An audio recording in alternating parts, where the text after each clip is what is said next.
자, 지난주에는 그 기독교 신앙에 있어서 믿음의 토대가 무엇인지를 함께 나누었습니다. 기억이 나시나요? 믿음의 토대가 무엇인지? 예. 이전 것은 지나갔습니까? 예. 십자가에 못 박힌 그리스도를 사도 바울이 강조해서 집중해서 고린도 교회 성도들에게 전했죠. 그러니까 우리가 여러 신앙생활 하면서 뭐 여러 체험도 할 수 있고 또 뭐 말씀을 통해서 삶의 지혜를 얻기도 하고 뭐 등등 또 내적인 어떤 치유를 경험하기도 하고 할 수 있지만 그것도 다 감사하고 은혜로운 것이지만 그러나 그것 자체가 믿음의 토대가 되진 않는다라는 것이죠. 하나님께서 예수 그리스도의 십자가를 통해서 우리에게 베풀어 주신 그 구원의 은혜. 그래서 그 십자가에 못 박힌 그리스도가 바로 우리가 믿음의 뿌리를 내려야 할 토대다, 중심 토대다라는 사실입니다.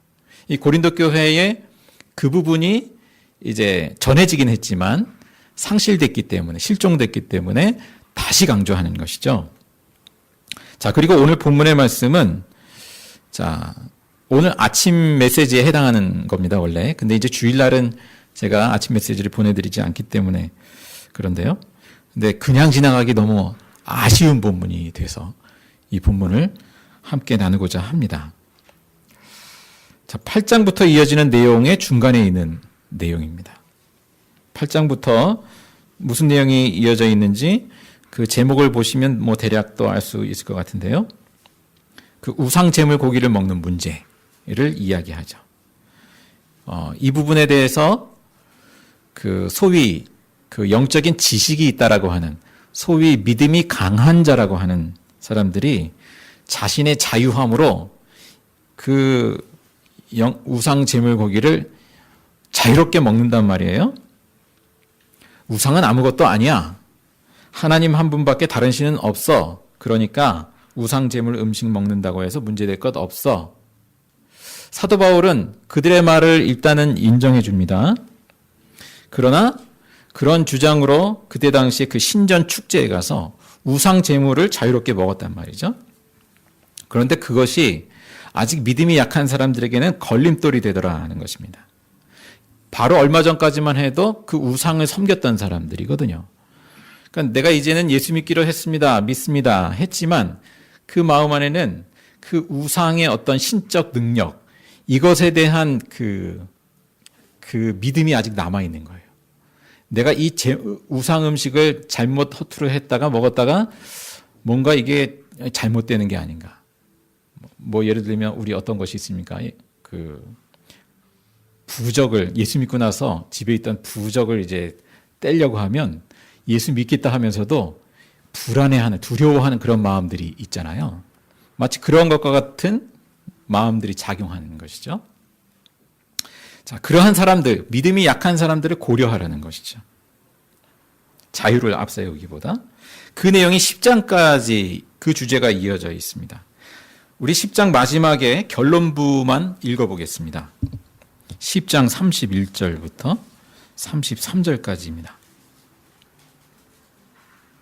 아직 세번역 성경이 없으신 분들 계실 텐데, 예, 작은 소리를 같이 그래도 읽겠습니다. 10장 31절부터 33절 함께 읽습니다. 그러므로 여러분은 먹든지 마시든지 무슨 일을 하든지 모든 것을 하나님의 영광을 위하여 하십시오. 여러분은 유대 사람에게도 그리스 사람에게도 하나님의 교회에도 걸림돌이 되지 마십시오. 나도 모든 일을 모든 사람의 마음에 들게 하려고 애씁니다. 그것은 내가 내 이로움을 구하지 않고 많은 사람의 이로움을 추구하여 그들이 구원을 받게 하려는 것입니다. 예. 자, 읽으신 대로 그 내용 그대로입니다. 그러한 맥락 속에 오늘 본문이 중간에 있습니다. 자, 바울은 그 약한 자를 위해서 자기가 쓸 수 있는 그 권리와 자유를 스스로 제한했다라는 거죠. 절제했다. 그 사례를 오늘 본문에 이야기하고 있습니다. 뭐냐 하면 바울이 이제 고린도 교회에 선교를 하러 갔을 때 자비량 선교라고 하죠. 스스로 돈을 벌어가면서 자기 생계를 꾸려가면서 선교를 했어요. 왜 그렇게 했을까? 그때 당시의 배경도 있습니다. 성경에는 안 나오지만 당시에 그 스토아 철학자들이라고 하죠. 또 일종의 궤변가들이라고도 합니다. 그들이 삶의 지혜를 가르친다고 하면서 이렇게 유랑하면서 도시, 사람들이 많이 있는 곳에 유랑하면서 이제 가르치고 그리고 그들로부터 돈을 받아서 생계를 또 꾸려가고 그렇게 했거든요. 근데 이 사도 바울이 자기가 전하는 이 복음이 그들이 전하는 소위의 그 지혜와 철학과 같은 그런 것과 동류의 것으로 같은 것으로 취급될 우려 그것을 불식시키기 위해서 그렇게 한 것이죠. 스스로 천막 제조업 기술을 가지고 있었거든요. 그래서 그 일을 하면서 복음을 전했습니다. 오해를 사지 않기 위해서. 근데 이 역시 오해가 됐습니다. 고린도 교인들 중에 일부는 사도 바울이 진정한 사도가 아니다. 그래서 저렇게 사는 것이다. 그때 당시에 천막 깁는 일을 하고 하는 것, 그렇게 노동을 하는 것, 이거 아무래도 천시됐거든요. 그런 일을 하면서 복음을 전한다는 자체가 이 권위가 없는 거다. 이렇게 보여지는 것입니다. 자, 이런 것에 대해서 사도 바울이 왜 내가 이렇게 살아가고 있는지, 왜 이런 모습으로 접근하고 있는지, 그것을 한편으로는 설득하고 이해시키는 그런 내용인 거예요. 자, 바울은 왜 자신의 권리와 이익을 보통은 여느 사람들은 지키려고 하고 자기 기득권 지키려고 하잖아요. 그 내가 사용할 수 있는 자유와 권리가 있다면 다 써먹으려고 하는 것이 우리 인간의 생리 아닙니까? 그런데 사도 바울은 오히려 스스로의 권리와 자유를 제한하더라는 것입니다. 자, 그래서 오늘 설교 말씀의 제목을 이기적 유전자에 대비되는 복음의 유전자 이렇게 제목을 달아보았습니다. 바울은 왜 그랬을까? 오늘 본문을 통해서 그 이유를 차근차근 살펴보겠습니다. 그 첫째는 16절에 보시면 이 복음 전하는 일은 사도 바울이 자원해서 한 게 아니에요.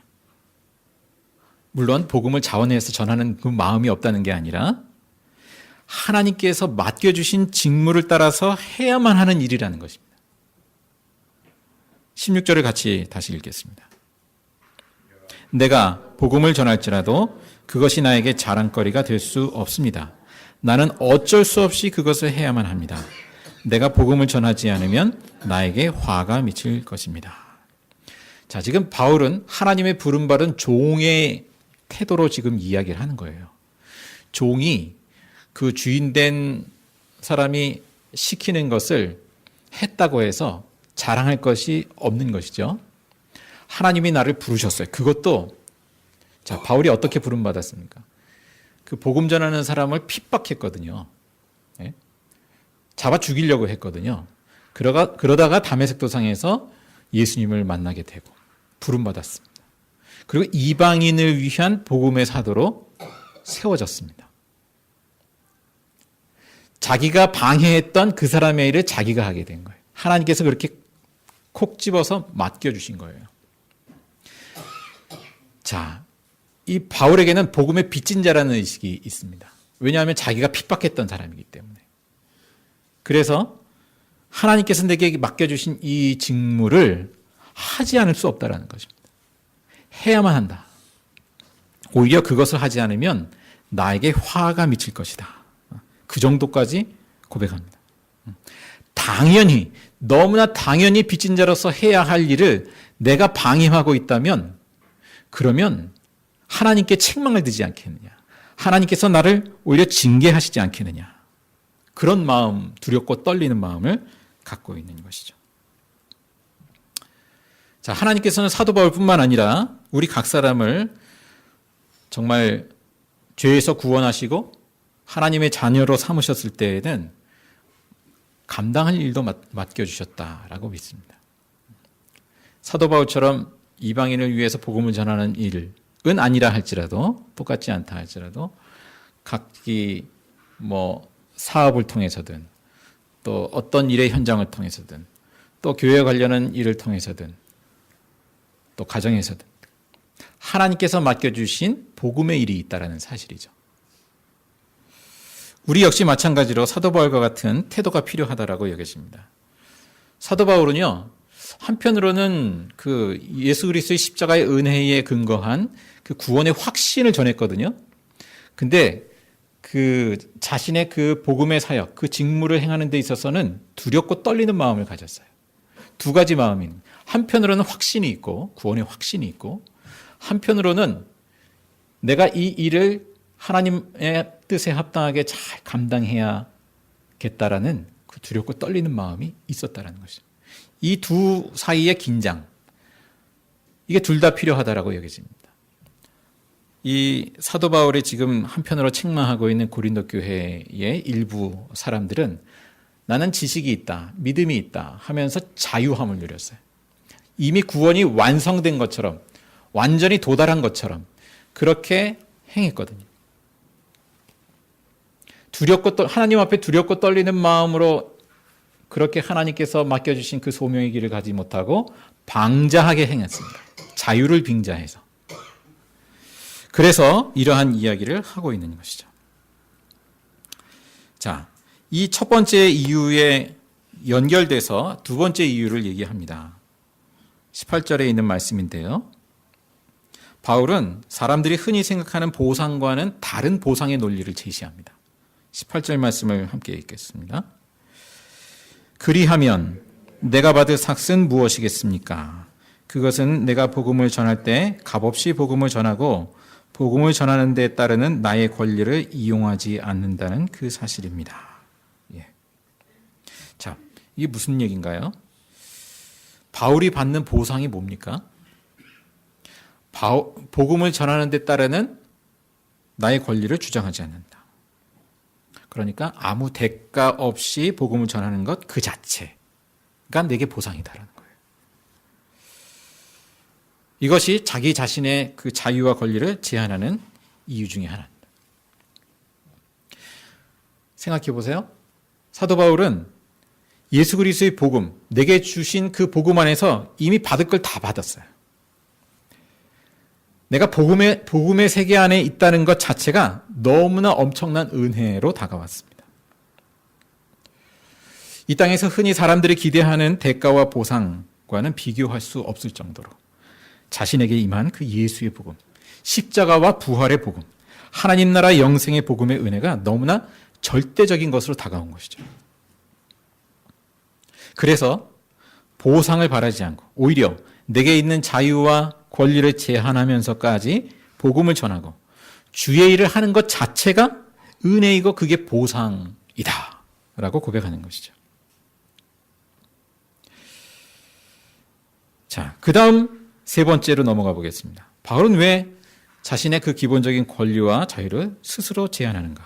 19절입니다. 함께 읽습니다. 나는 어느 누구에게도 얽매이지 않은 자유로운 몸이지만 많은 사람을 얻으려고 스스로 모든 사람의 종이 되었습니다. 많은 사람을 얻으려고 스스로 모든 사람의 종이 됐습니다. 그 내용이 쭉 이어지면서 22절까지 22절에 보면 끝에 하반절에 그것은 내가 어떻게 해서든지 그들 가운데서 몇 사람이라도 구원하려는 것입니다. 그랬습니다. 그래서 20절, 21절, 22절에 그런 내용들이 있죠.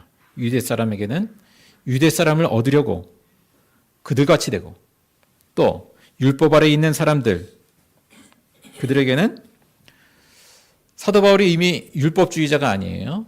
그 율법의 경계를 넘어섰어요. 그리스도 안에서. 그러나 그들을 얻으려고 율법 아래 있는 사람같이 되었다. 또 21절에는 율법 없이 사는 사람들, 이방인들이죠.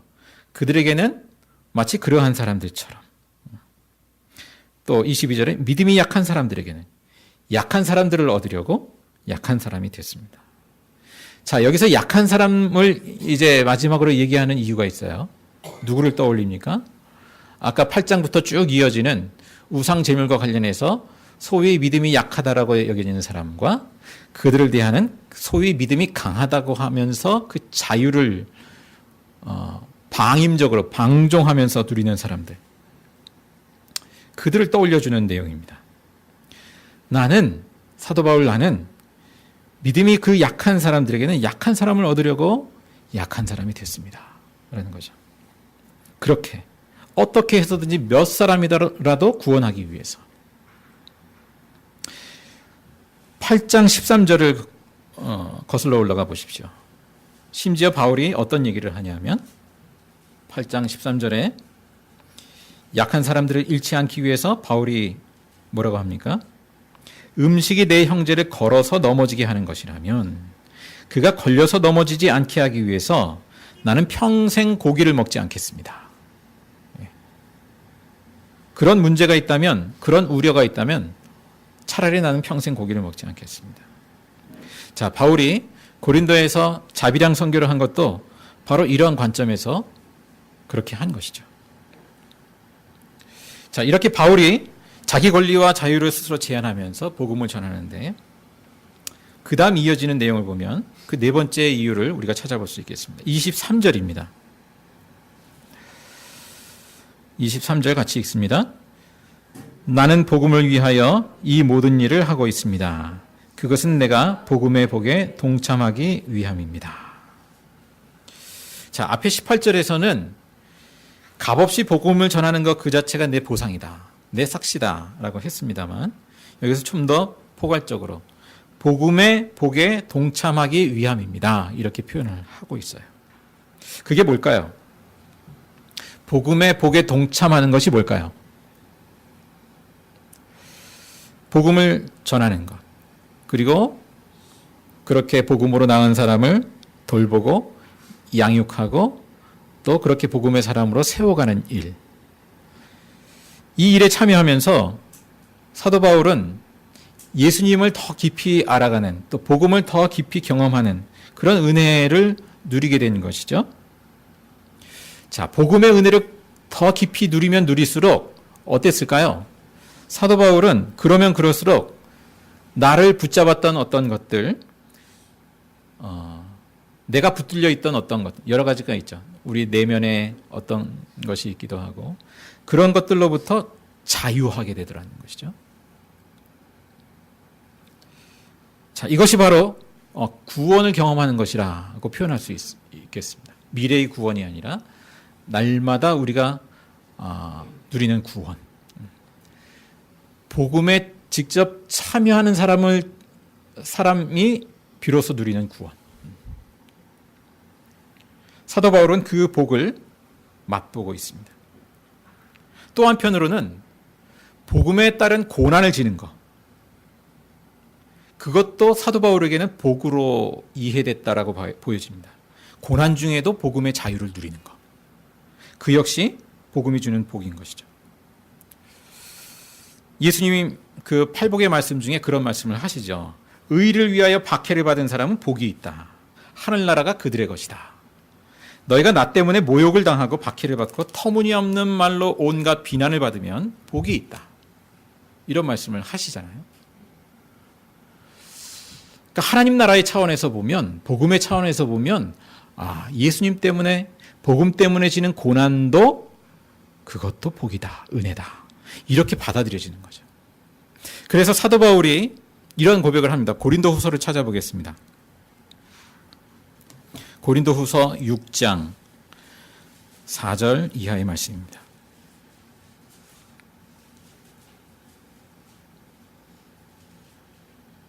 자, 고린도 교인들에게 고난을 지면서도 복음을 누리는 삶을 이렇게 전하고 있습니다.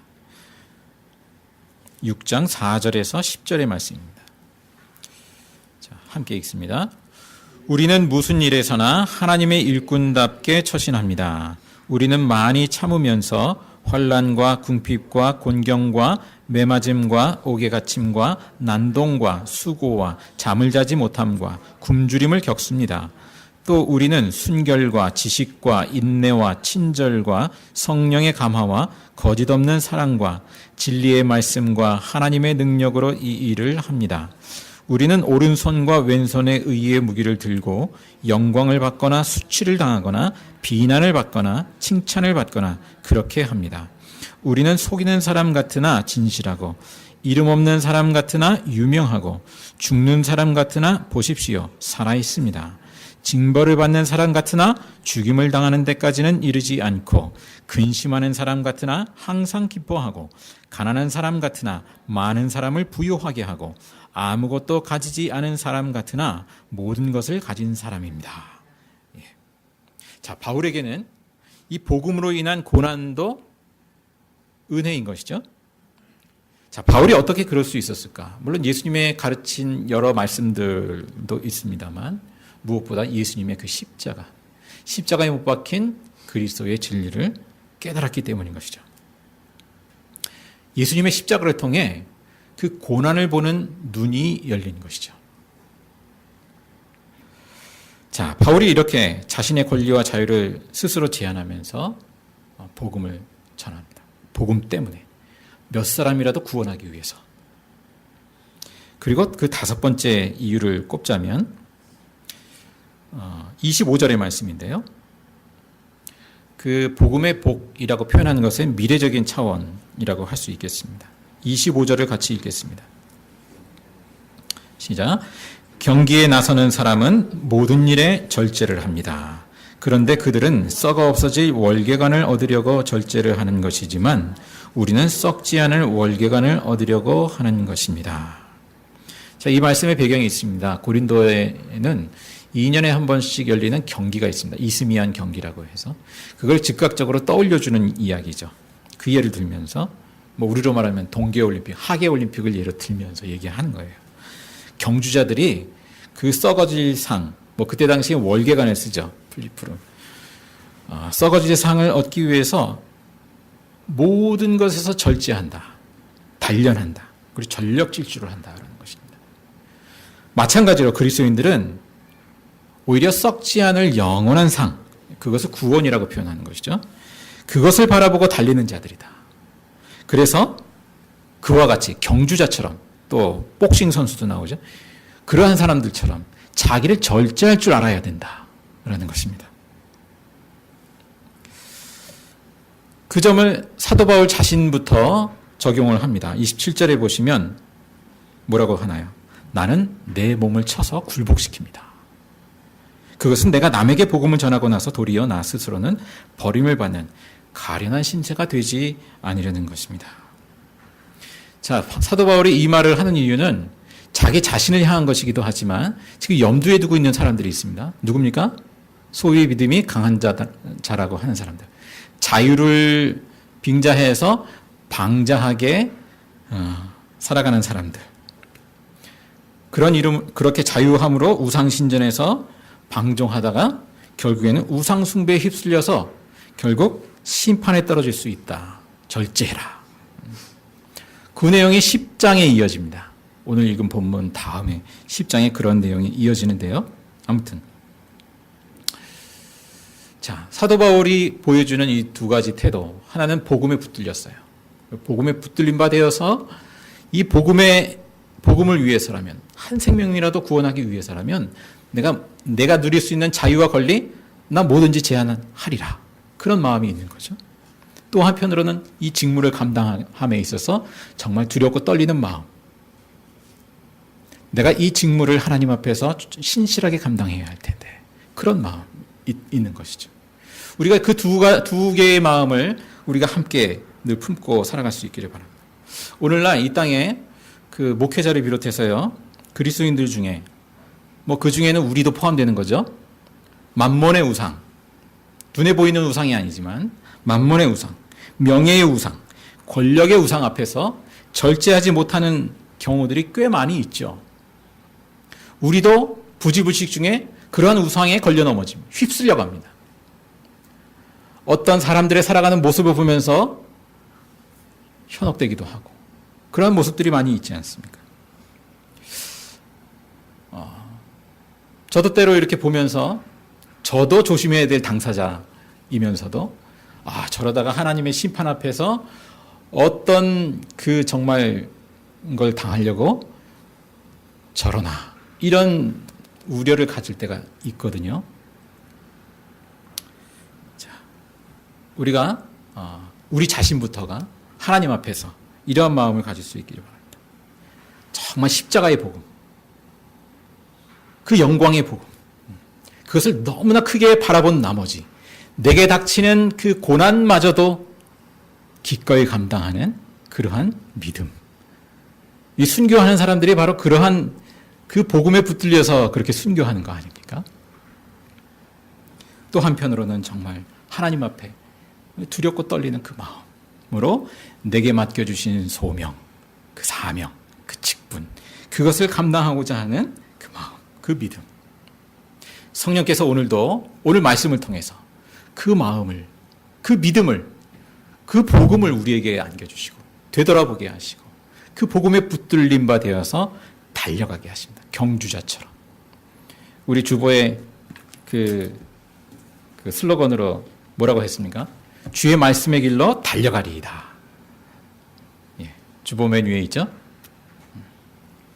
성령께서 오늘도 우리로 하여금 복음에 붙들림 바 되어서 주의 말씀의 길로 달려가게 하시는 줄로 믿습니다.